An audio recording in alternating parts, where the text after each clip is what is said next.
What's up, Ocean? You got Matt here, coach of your Montreal Milotics, bringing you our Week 4 battle for the ICBA Season 4. Today we're facing off against Aaron2420. He's a pretty good guy. He's a really good guy. You guys don't know Aaron, you should definitely check him out. His link is in the description below. And if you guys saw the Teambuilder that went up yesterday, you would have known. You know the team that we actually brought. I'll give you a quick rundown of basically what it is, but if you want more context on why we brought what we brought and why I thought he was going to bring what he brought, you can check it out there, obviously. But we have a really good team. We have a pretty decent matchup in the mods that he brought. I believe he didn't bring the Mega Beedrill, which is, to me, the biggest threat to my team. So I'm going to actually hop in the battle once I finish telling you what we brought. So to start off, we have a Assault Vest, Conkeldurr, EV to Lit, AZ Twinkle Tackle from the Coco. We have, from full at least, we have our Scarf Ditto, we have a Nasty Plot Darkrai, we have a SD 3 attacks Mega Mawile, we have a Stall Breaker Crobat with like Taunt and like Super Fang, meant to handle his fat mons like the Reuniclus, the Snorlax, which thankfully he brought. And we also then have our Mew, which is a Baton Pass set, a speed passing set this week. And it's a really good set against him. It'll do a lot of work. If we basically get to +2 with this thing and send into our Mawile, we're in amazing shape. Anyways, guys, that's it. Let's get into the battle. I think he's going to lead off with his Coco, so because of that, I'm actually going to lead off with my Conkeldurr. It is my best lead against everything on his team, so that's exactly what's going to happen. And yeah, let's get into it. I haven't seen this replay since the battle actually happened. Well, I haven't seen this replay at all.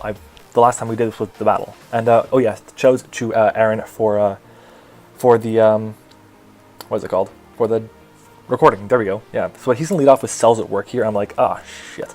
He damn it, that sucks. But I can OHKO with a knockoff here if he's not max defense, and he actually goes for the Psychic here. I was breaking the Calm Mind with him switching out, but he goes for the Psychic, and if he had gone for the Psy Shock, we would have died. It turns out he was a modest Life Orb Reuniclus that sped crept my Conkeldurr. That's on me. I should have put like ADVs, like even minimum, but I didn't. And right here, the Mach Punch there, I'm going to pause it. I actually ran out of time on the clock. I was going to switch into my Darkrai there, and to like just try and knock this thing out, predicting the Psychic to come out. But we end up running out of time, and he goes for the Mach Punch. I was debating switching on to the Mew there to try and set up and sweep right there, but it wasn't the best idea in my mind, so I was going to go into Darkrai and KO there, but whatever, I messed up. It's on me. But Mach Punch comes out, and it was a roll to KO from what I know. Aaron can probably let you know. He has his spreads, and I was just max attack, Adam Nature, Mach Punch, so it might not have KO'd, but who knows. I think my roll was like 11 to 15%, something like that, or around that, I'm not sure. Anyways, guys, so yeah, we didn't actually KO there, and he's basically free to recover off, and thank God he recovered, and he didn't click, what is it called? Psychic. Now I'm thinking like I should probably knock off because he recovered. He would have been back at the same amount of health, knock off plus Mach Punch there would have KO'd. But I'm going to switch out now and go into TKO here as I predict him to go for another Psychic, but he's actually going to go for the recover again and get back to full. I'm like, I don't think I can KO with a Dark Pulse here, so I'm just going to go for the Nasty Plot, thinking he's going to switch out now as well and go into something like the Ferrothorn, because that's his only answer to this thing. But he stays in, and we get up to +2 as he's going to be able to go and reveal the Signal Beam. I'm like, shit. I was thinking he's going to go for Focus Blast, which would have KO'd me, but because he didn't, we actually lived this hit just barely, and we can fire off a Dark Pulse here. Thankfully, I believe we're Titanium Z, and we can just obliterate this Reuniclus. So Darkrai gets another kill. It is now, what, 8-2, 9-2, something like that, so it's doing a lot of work. But in comes Speedy Boy, and I have to choose a sack here because I have nothing. But my answer to this thing was always going to be my Ditto. I have to send in my Ditto here, and then hope and pray that we end up that we could take multiple hits. And you're going to see here, he's going to do so much damage. And I'm anticipating him to be Fairy MZ. That's what I'm anticipating. So we get the Imposter off, we transform into his Coco, and he's going to actually just whip out the Thunderbolt, which is obvious. I don't have an Electric Resist on my team. And the damage that he did there shows me that he's Specs. And the fact that he's Specs kind of makes so that unless we manage to get our Mew in and get an Earthquake off on this thing, we just lose the game. So Specs Coco is just too good for my team, especially in terrain. So that's really scary. But now I can go into my Mew here because I do live the hit and I can click the Rock Polish, and an Earthquake should KO from here. So my play is a Rock Polish and then Earthquake. So he goes to the T-Bolt, and you're going to see, look how much damage this does. That's ridiculous. Rock Polish comes out, and I'm debating now, I don't Baton Pass, do I Earthquake or do I Sub? I was thinking I click Sub, predicting the incoming Snorlax. Snorlax is a pretty decent wall to Mew here, especially based on my set, but he stays in, and now I'm like, shit, if I had gone for the Earthquake, we'd been in a great spot. This thing is the biggest threat to my team. I should have noticed that. I should have clicked Earthquake right away, and it would have KO'd. It does like 60% to a Coco minimum. So depending on his HP set and his defense stat, we should have been able to take him out. But right here, I'm gonna click Baton Pass as he ends up switching out. And I'm like, okay, really sorry about that cut.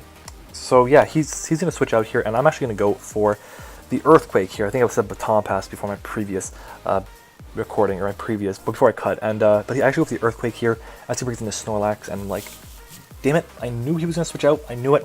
Why did I go for the Earthquake there? If I had gone for the Earthquake one turn earlier, good lord, this game would have been so much easier. But right now I'm thinking, okay, I don't have Roost.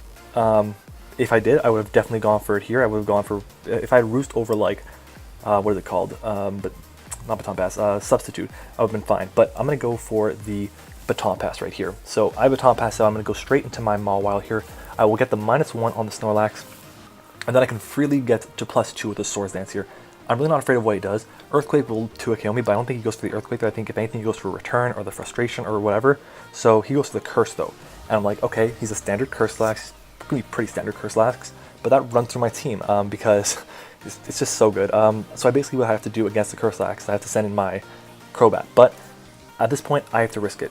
I am going to get the +2 with this thing because I outspeed everything right now except for the Coco. And you're going to see that is going to come back to bite me. So I'm going to get to +2 here, and he sends in Barbara, which is his female Ferrothorn. I love that name. It's amazing. I wish I named my Ferrothorn last season Barbara. But I'm going to Mega Evolve here and click the Swords Dance button. And because we're at +2, all we need to do is basically just land hits. So we're +2 now.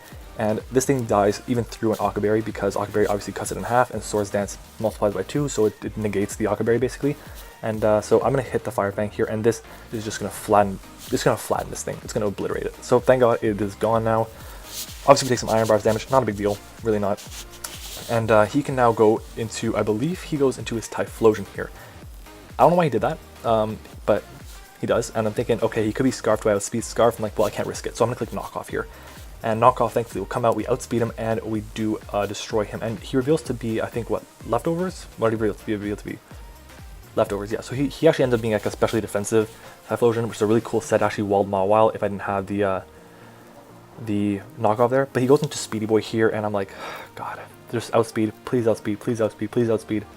No. And the good news is, if he wasn't Specs, we would have lived the hit. But yeah, look, that's on me. I had enough. I could have still been adamant. It was an oversight on my part completely, and this thing is the big threat to my team. At this point here, he's going to switch out, probably figuring the Sludge Bomb here, and he's going to go into his Ramon Classic, and I'm basically just trying to make it so that I get him to the point where Coco dies to, what is it called? Mach Punch. That's my plan right now. It's the only way I have, that's the only thing I can do to win right now. I wish I still had my Ditto around, but I don't, and well, shit happens. But anyways, I go for the Taunt here, so he's probably going to go for the Curse, just trying to make sure he doesn't do that. And he actually is not going to be able to use the Curse now, so thankfully that's done, and I can now go for the Super Fang once more. Because of the Rocky Helmet I have, I can chip this thing down enough so that Crobat can pick up a kill. So Super Fang comes out, and this will do another 50% to where he was originally at, and Return comes out, and you're going to see it does very little. Now, he gens his own Pokemon. He actually taught me how to gen Pokemon too, and his happiness was set like 70 instead of 255. It happens. It's whatever. I don't think it made that much of a difference because I was a super bulky Crobat, but he is going to be able to KO me here with the Return. I would probably go for the Roost there, and then 2 hits from Rocky Helmet would have been able to KO him. So yeah, honestly, we're in a good spot here. That's a lie. We're not in a good spot because Coco comes in and claims 3 kills. So in comes Speedy Boy, and I wish I was like Wakanberry. If I was Wakanberry, I might live this hit. I could have clicked Super Fang, and I could have just put this thing potentially in range. But yeah, I mean, whatever. I'm going to switch out now. I'm going to go, and I believe I sack off my Mew here. If I had Roost, I could have probably set up again and gone into my Darkrai, because if I had set up still and gone to my Darkrai, I had Sludge Bomb, I could have been able to beat this thing. But yeah, I mean, maybe, I don't know. Maybe if my Darkrai's at full, I would have had enough HP to take a hit from something not named Coco in terrain, and I could have gone for the sweep there. But again, I don't think I had a way around this thing. I definitely expected him to be Z Coco, but he ends up being Specs, and I'm happy that we end up lowering the differential down. Really, I'm kind of disappointed that we didn't end up winning the game because I definitely had a huge opportunity to. If I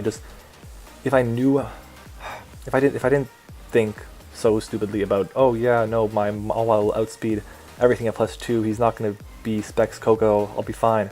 even then, I would want to outspeed it so I could live it. Like, that's just such a bad. Oh my god! It was such an oversight on my part. But anyways, it happens. After this match, Aaron and I were doing some talking, and first of all, GG to Aaron. It was really an awesome game. Coco picked up all 6 kills for him. I'm gonna try and I put it forward. There we go. I'm gonna keep it there. That way you guys can see everything. So yeah, look, honestly, it was a really good game. GG to Aaron. He played amazingly. He prepped really well. Special defensive Typhlosion, really cool set. He didn't even have to shield the Zygarde. He basically pressured my team from the jump, and it worked out really well. If Reuniclus hadn't chipped down my Conkeldurr that much, I could have definitely gone for an Earthquake, and I would have lived the T-Bolt in terrain, even though he was Specs, and we could have OHKO'd it. If I had Earthquaked with a Mew instead of, like, as much my answers for Coco were non-existent, I think we did good around this. We definitely brought some weird sets, being the Mew, but the rest of my stuff was pretty standard, and after talking to Aaron, he's saying that my building has gotten pretty standard. So we are going to make some transactions. You guys will see a video about that later in the week. But yeah, I mean, GG to Aaron. He moves to 2-2. We moved down to 2-2, so we're both even record. He picks up a 2-0 win, so we're 2-2 with a 0 differential. At least we're still in the playoff race. We're doing better than we were in BBL, which is nice. But yeah, anyways, guys, if you enjoyed this video, make sure to leave a like on the video, of course, and subscribe to the channel. Go and check out Aaron's side of the video, which will be linked in the description below. His channel will be there too, as well as the rest of the coaches in the ICBA. If you guys enjoy the ICBA content, we have the ICBA Twitter account that you guys should definitely follow, because it has the MVP, it has like the results for games, it has like add and drops. It's a really well-run account. Shout out to Deebs and Johnny. But yeah, anyways, guys, again, if you enjoyed it, make sure to leave a like, comment, subscribe, and I will see you guys next time.